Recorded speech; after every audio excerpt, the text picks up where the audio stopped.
Alright, this is a video for 1 VHT about exercise 79 and also exercise 80. And these exercises are about a couple of new words like the proportional and inversely proportional relationship. So I need to explain what both of those are. For that I'm going to use a separate sheet of paper. Now let's say that you have 40 euros and you want to share it with some people. Well, if you only share it with yourself, right, so only with one person, that means that that person gets 40 euros, right? If you share it with two people, then everybody gets 20 euros, right? If you share it with 4 people, everybody gets 10 euros. And if you share it with 8 people, everybody gets 5 euros. Now this is called inversely proportional, all right? Because if you want to draw this actually in a set of axes, to show you real quick, I mean, if you have, the less people you have, the more money everybody gets. And the more people you have, the less money everybody gets. So if I want to draw this, then the graph will actually look like that. Right? First, it's very high and then goes down. This is called inversely proportional. Let me also show you what normal proportional is. That would be, for example, that you sell something, and you sell something for 5 euros each. If you sell one of those items, that means you have 5 euros. If you sell 2 of those items, then you have 10 euros. If you sell 3 of those items, you have 15 euros. So this is proportional, and this is inversely proportional.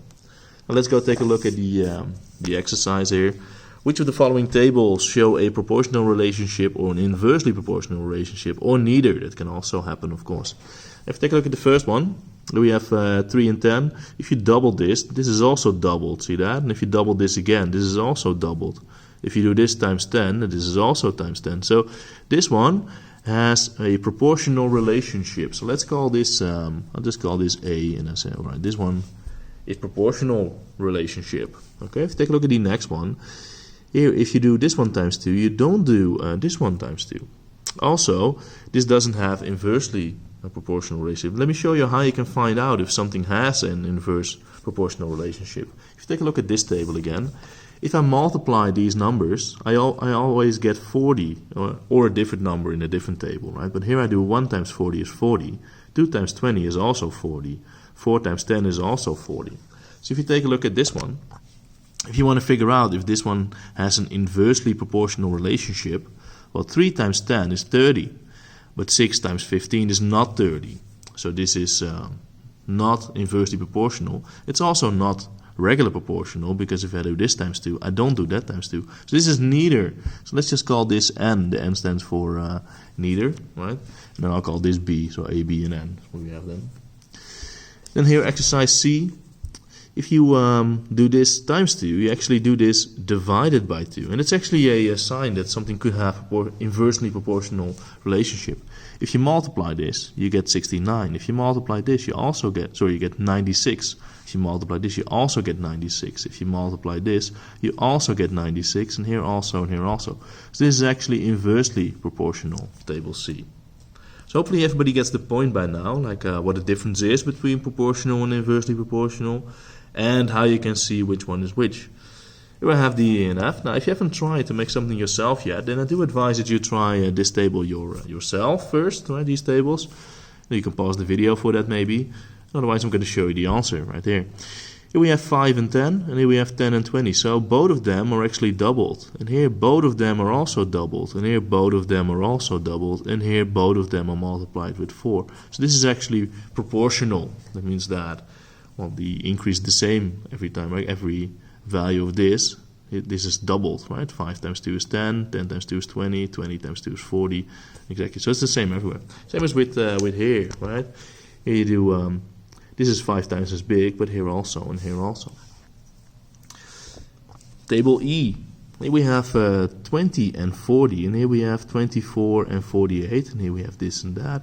So this one is a bit hard to see. What you can see is that the bottom here is twice as much as the top. See that? Now, if that's the same everywhere, then it's proportional. Well, this is doubled, this is doubled, this is also doubled, this is also doubled, and this is also doubled. So this is also proportional.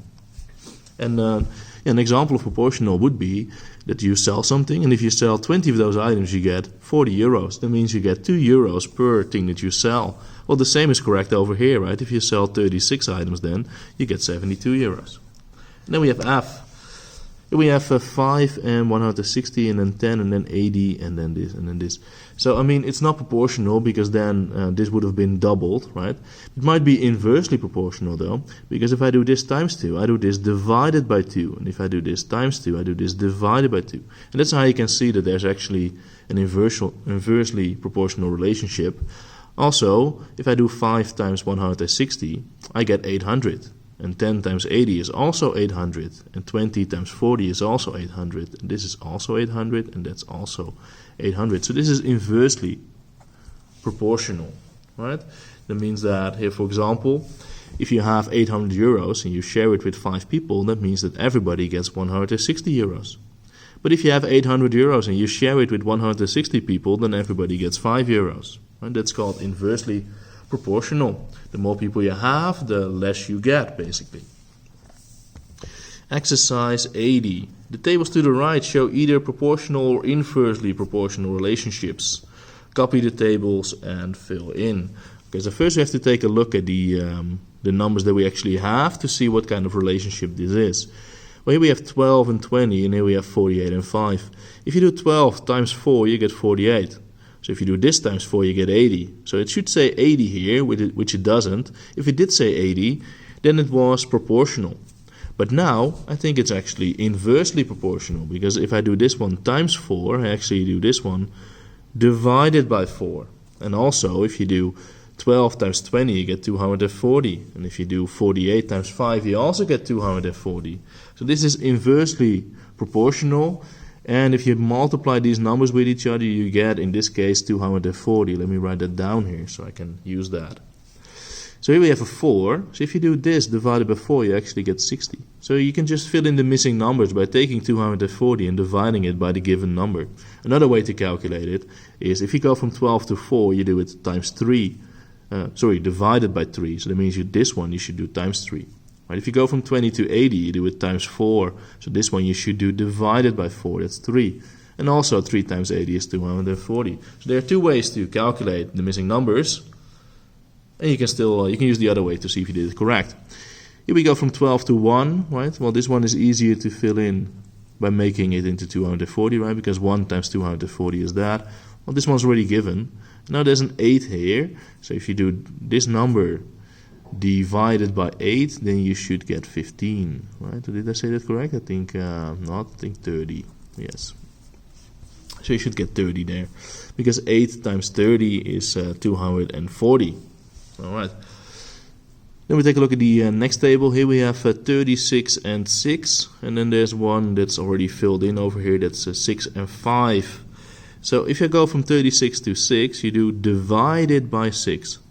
If you do 30 divided by 6, you also get 5. So this one is actually proportional, right? That means that, for example, you sell something. If you sell 6 of them, you get 5 euros. If you sell 36 of them, you get, 6 times as much, which is 30. And then we want to figure out what the missing numbers are.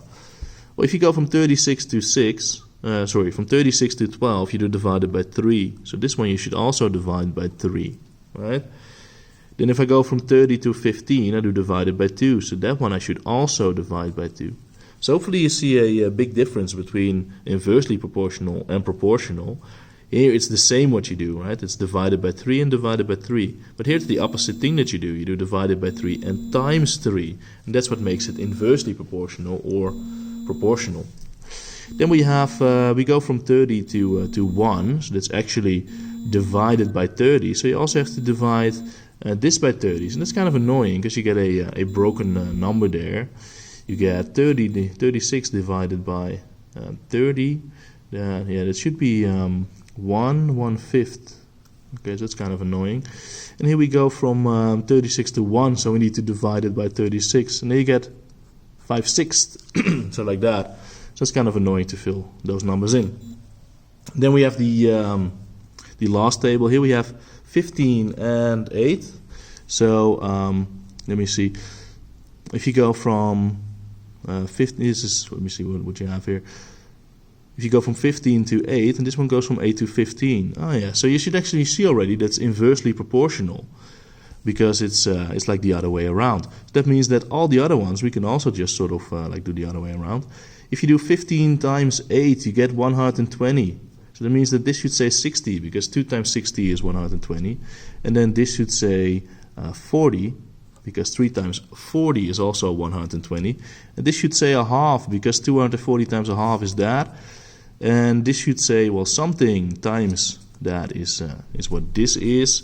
So it's something that you have to figure out. Actually, I'm getting a call right now, so I'm gonna leave this for you to figure out yourself, right? And then you can watch the answer when I give it to you. All right, thank you for watching. Bye bye.